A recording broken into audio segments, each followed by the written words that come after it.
Hey, it's Jordan with Status Coup. We are in Pittsburgh as part of our inflation/economic hellscape reporting tour. We are here in front of Donatelli's Italian Food Center. It's really been a staple of this community. It's been here for 90 years. 90 years. Yesterday it was announced that they are closing down. The pandemic with inflation on top of it has really made it almost impossible to stay in business. And owner Russell, who is a third-generation family member, this goes all the way back to his grandfather, has decided he has to close down. Let's go talk to him. Hey, it's Jordan with Status Coup. I am here at Donatelli's Italian food market in Pittsburgh. Been in business for 90 years, correct? Unfortunately, announcing now you're closing down. Just tell me about just the tradition, family business, and what led to having to close down. Oh, my grandfather started the business in 1932, which was just half of what we have right now. Back in those days, a lot of people were having problems with money and that coming over to America, and that he would have charge accounts and stuff like that for people, and up until actually 1970, he still had some of these accounts still open, helping the Bloomfield community with the people and that came in from crossed over to Italy and that. In 1960, my dad came in to the business, and my dad and my grandfather ran the business until my brother and me came into the business somewhere in the 70s, late 70s, after we got out of high school and stuff like that. It's a third generation business. We designed a store for more than one person to run, so everybody had sort of a piece of the store that they ran.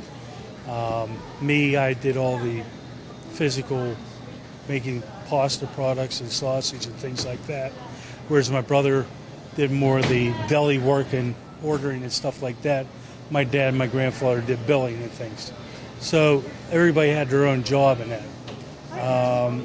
As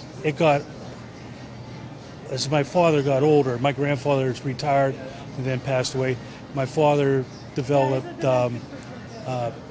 cancer also, and 6 years ago he passed away. And my brother, who had cancer, also passed away a year after that. So it's been pretty tough on me to keep the place going. We specialized in a lot of products and made a lot of products, and that for us to do this, we had to have time to do it.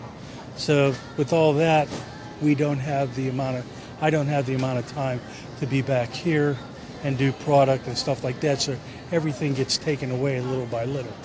And with the pandemic and that, also caused a lot of people not to come into this store, being that they went to the big box stores because they could just go there, order what they wanted, and it had been either A, delivered to their house, or B, delivered to their car. It was like a one-stop shop, and people didn't care what they paid or anything like that. You don't have the resources to do that, delivery, curbside. No, I'm working with a skeleton crew every day here. It's just people don't want to really work for the small businesses. You kind of talk about the pandemic, that was crushing, and then on top of that, you have inflation. I'm sure your costs are through the roof. The inflation is one thing. The other thing, too, is the productivity of things that were available. There's a lot of things that we relied on, and we weren't able to get them. So some of these big companies who were having problems getting their products delivered to their main companies and then distributing, they were going to purchase from the big box stores, were purchasing first, and then everybody else was coming second. So it was more of a domino effect. The top guy always gets everything. and everybody else gets what's left over. You know. The government said, oh, the PPP program, we're going to help small businesses, but everything I've read, it was like a maze to get any help, and that help was not enough. Well, the PPP program did help, but again, it doesn't bring people into the store. It gives you the opportunity to use that money to give it to your employees and other things like that. That's what it was for. That's what we used it for anyhow. It wasn't for anything else other than that, you know. And, were you able, with inflation and things like that, were you able to keep prices somewhat reasonable? My prices in this store, I have always kept low.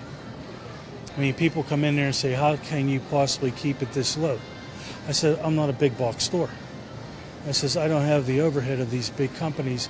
And secondly, their pricing is more than what, their pricing category is a lot higher than what mine is, because they have a lot of, not as much turnover is one of the things that's important to those companies, and that too, you know. And, did the increase in overhead in terms of, products you had to get, did that contribute to having to close down? That contributed to it. The other thing that contributed to it was the shortage of the products themselves. Trust me, there's still today, right now, I can't get certain products that we sold lots of. So what happens is it hurts me, and those people can't purchase that product, so they're going to have to go somewhere else. So they say, oh, well, I can't get this product here, so I may as well go to the big box store and not even bother coming in here. There's a lot of people that do that, and I can understand if you're coming 20 minutes away to come here to get a certain product and I don't have it, it's upsetting. Plus the cost of fuel and everything else. It's also hard, not just with the pandemic inflation, but you got Uber Eats, DoorDash, all these, people want it delivered, right to their bedroom kind of thing. I literally, now I see robots. I don't know if you've seen it or not. People order, the robot comes to the store, it goes into a box, and the robot goes its own way. They wanted me to do that. I said, no, I can't do something like that. But I've seen them out on the avenue where that's what it's getting to. Nobody even comes out anymore. They get people to deliver their stuff and things like that. I don't have the facility to do something like that. Let me ask you, just from a bigger picture, you see the government right away during the pandemic, trillions went to big corporations, kind of Wall Street, big bailouts. The little guy got a little bit, but it always seems like those big corporations in Wall Street are getting the big bailouts. They're doing fine. As a small business owner, now you're having to close down. Do you have any thoughts on that? Well, I really don't. I mean, it hurts, but I've done everything I can possibly do to keep this place running, and it came to the point where I can't do it no more. I'm to the age of 62 now, and I can't keep going. I always say to people, I only work half days. Half day to me is 12 hours. People say, oh, that's great, you can only work a half a day. No, it's a 12-hour day. And they look at you and they say, you work 12 hours. I say, yeah. I get in here sometimes at 6 in the morning, and I'll bake and do all kind of stuff. By the end of the day, I'm out of here walking out the door at 6 o'clock at night. I don't stop. I don't even take a lunch. How long have you been working in this store? Since the age of 8, and I'm 62. Not trying to get you tearing up, but I mean, this is your identity. It's got to be tough to have Absolutely. to close down. Yeah. Yesterday, it hurt a lot. I'm a little bit better today than I was yesterday. Yesterday, I was pretty much choked up. People coming up to me and saying, we're really going to miss everything about your store, about you and your family and what they've done and stuff like that. And sure, I agree with them. But again, I have to do what I have to do in life. And right now, the way things are, it's pretty rough. What's next for you? Good question. I haven't reached that step yet. I got a lot more things on my shelf right now to finish up here. Once I get that done, then I'll have to sit down and rethink things. I thought I would retire here and walk away from it, but I don't think that's going to happen for me anyhow. Last question. What would you like to see long-term the government do for small business? There's a lot of talk about helping small business, but what's the number one thing they could do to help traditional, family-owned business like yourself actually survive? Well, I'll be honest with you, it's a dying breed, first of all. Every year you see another one fall, and I don't know if they can really do anything now or not. I wish they would just step up and say, hey, we're going to take care of you little guys and throw you a bone to help you guys out.